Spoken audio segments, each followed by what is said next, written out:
question, why does he need a suitcase? Yeah. And if you think, wait a minute, he took a suitcase so that he could be seen as just another normal traveler, right? Mm-hmm. Okay, so why did he leave it in the car?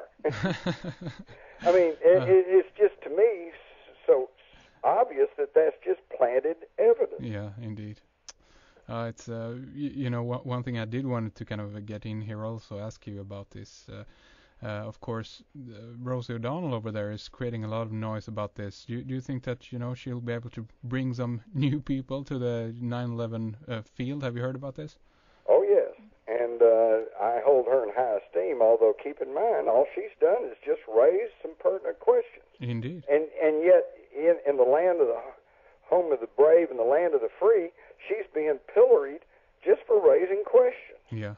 But yes, she got that on a very large audience national show, and I think that that's going to kind of pique a lot of people's curiosity. I think they're going to start going and looking and maybe reading my book, The Terror Conspiracy, maybe looking at some of the good videos and some of the websites that are out there. And all you have to do is look at the evidence. Yeah. The only way that you cannot believe that 9/11 was an inside job is to refuse to look at the evidence and simply buy on faith the official conspiracy theory of the U.S. government. Yeah, yeah. Would you agree to that? I mean, in regards to, I just had to squeeze this in regards to Rosie before I get, they actually, has set up a website called stoprosie.com. And I mean, and they're trying to get her off the air because, Right. And for why? For raising questions. Yeah. How's that for freedom and democracy? Exactly. It's amazing. And that shows you how desperate they're becoming, though, because it could be just my perception because I've dealt with it so long, since the very day it happened. And it could be because I still deal with it, and people send me emails daily with new evidence, new information, new insights. But I swear, it seems to me that there is a growing awareness on the part of the U.S. population that there's something very, very wrong with 9/11, and that we need to reevaluate what happened there. Yeah, indeed.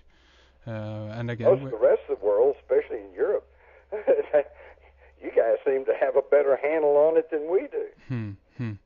Yeah, I don't know. It's always difficult to obviously generalize and so forth. But I think, I mean, from up here, people are in Sweden, people are pretty much don't know what's going on, unfortunately. But so it's pretty much the same everywhere, right? You've got a pretty substantial amount of people who are aware, seeking, looking, knowledgeable, but then you got a bigger bulk that they just going about their daily lives. They don't want to be bothered with. Yeah. And if you, I mean, again, as you say, I think if you approach people, in an intelligent way and can ask the right questions in the kind of right way, so to speak, I guess most people would, not shy away from it immediately. I mean, some people, I guess, could go into fear mode and basically dismiss everything out of hand. But I think the important thing is to ask the right questions at the right time. I mean, and people differ on that, on when that is and so forth. But I think that is the way. Yeah. And Henrik, I think you've hit the nail on the head there. You're not going to get anywhere by trying to preach to people. You just make them defensive, and then they just bury themselves further down in their little hole of ignorance. Yeah. What you do is just in a friendly and neighborly type way, just raise the questions, So, and like if one of them says, "Oh boy, they ought to do something about Rosie O'Donnell," well, ask them, well, why should they do something to someone who only raised some questions? Yeah. If they go, well, they should not criticize their government, and say, well, the government themselves have not answered our question. Yeah. Why do you think that Building 7 collapsed when it had not been hit by aircraft? Exactly. And if they've read some of the debunking material, they're going to say, "Oh, well, it was debris from the Twin Towers that flew hundreds of yards past buildings 5 and 6 and created a huge hole there in Building 7, which caused it to collapse." Yeah. Say, "Oh, really? Well, look, wait a minute. Here was a rectangular building, and if you take out a quarter or a third of it, whether it's on one end or the other, or even in the center, then it makes sense that the building would have toppled over in the direction of the hole." Get them to think about it. Yeah. Get them to think and use their brains. I totally agree. Yeah, and again, being curious about it and just being able to look at. But again, I mean, it goes back to the fact that most people actually seek externally for some kind of authority to tell them what's going on and so forth. That's why they have these guys coming on the news, the spin masters. You can watch a news piece, then you have this expert coming in and telling you what you should think about what you've seen. And you know what? As a reporter who covered court trials years and years and years, the one thing I came to understand quite clearly was if you have enough money, you can hire an expert to testify to anything you want to hear. Yeah, exactly. And so, excuse me, but you cannot trust experts. Exactly. I can think of dozen examples, but I guess maybe the best one was the fellow who, prior to the U.S. setting off its first atomic bomb in 1945, said, "Look, I've been in the field of explosives all my life, and I can assure you this will never work." Now, there's an expert. Yeah. So, exactly. Experts can be hired. They can be turned. For example, I'll tell you how I think that they've managed many of the experts on 9/11. They go to someone, say a building engineer with lots of credentials, and they say, "Look, if this happened and this happened, and then this collapsed and this gave way, couldn't it all have fallen down like this?" And they go, yeah. and they go, "Here, this expert says it could happen that way." Of course, the problem is his decision and conclusion was based on a whole number of assumptions which may or may not have been true at all. Sure, exactly. For example, they've tried to explain how these floors pancaked on top of each other, which if you picture a tall building with a lot of floors, and the top floors give way and they hit the floor below them, and that's added weight pushes that floor down and that floor down, and it pancakes all the way down. That on the surface seems to make pretty good sense. But if you stop and really look at the facts, you find that in both of those buildings, they had these gigantic steel cores, 47 huge girders welded together by cross pieces. Those things are not going to give way. No. Okay? If it happened, the pancake theory happened as the way they said it did, what we should have seen was something like the old phonograph where all the records drop to the bottom and you've got that steel shank standing up through the top. Yeah. But we didn't see that. All of that was gone. Everything was gone. And that's another thing that a lot of people don't know or realize or have not stopped to think about. According to the official sources and the mass media, the collapse of those 210-story buildings should have produced 4.5 million tons of debris, which would have stacked up to 10 stories high. And yet, we've all seen the pictures, it was almost flat at ground zero.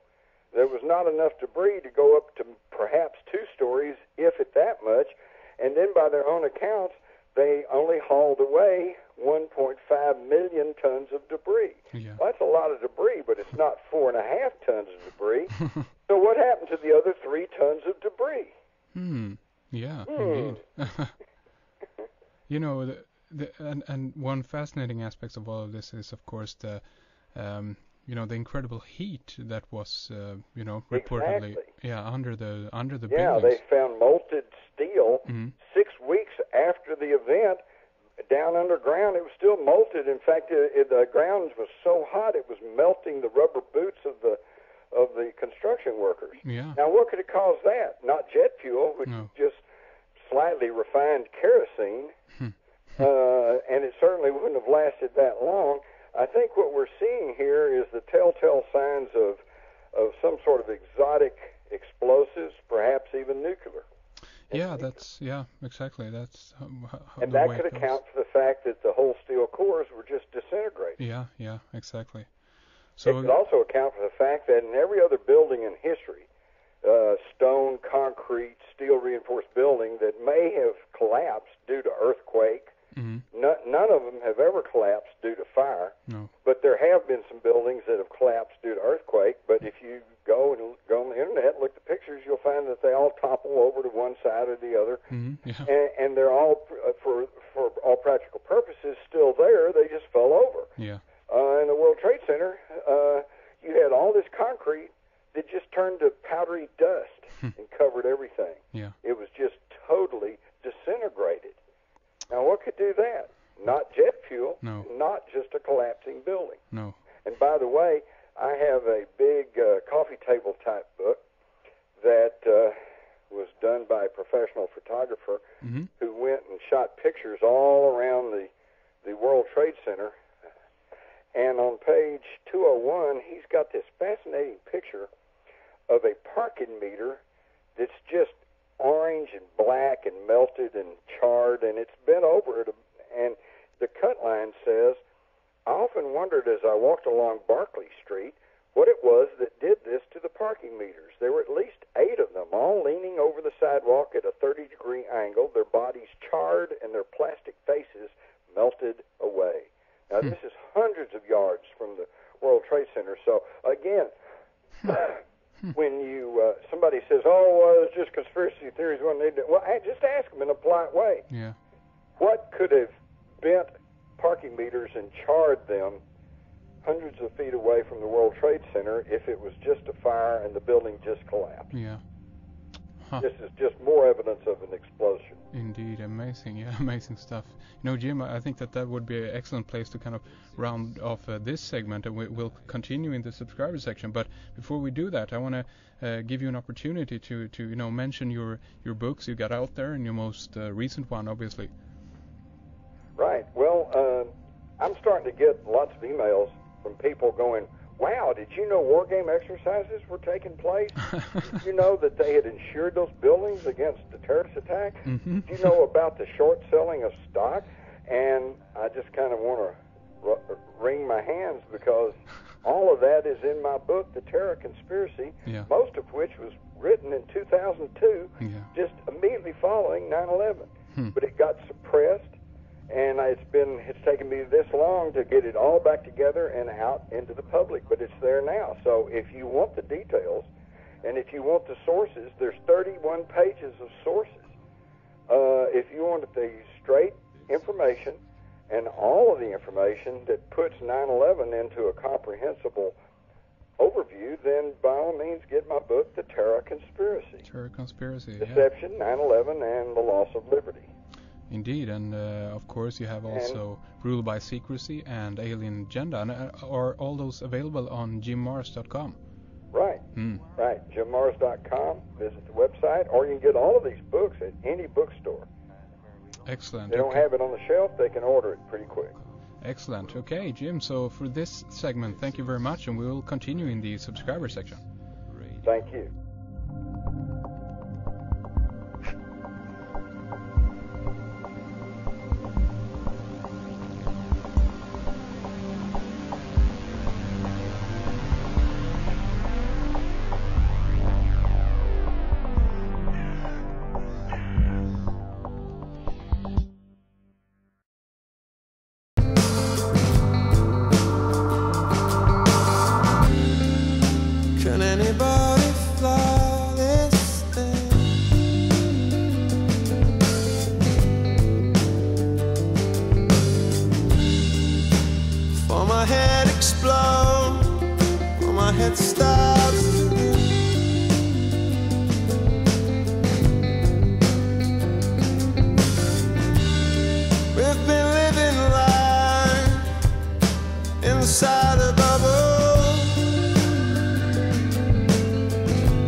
Inside a bubble.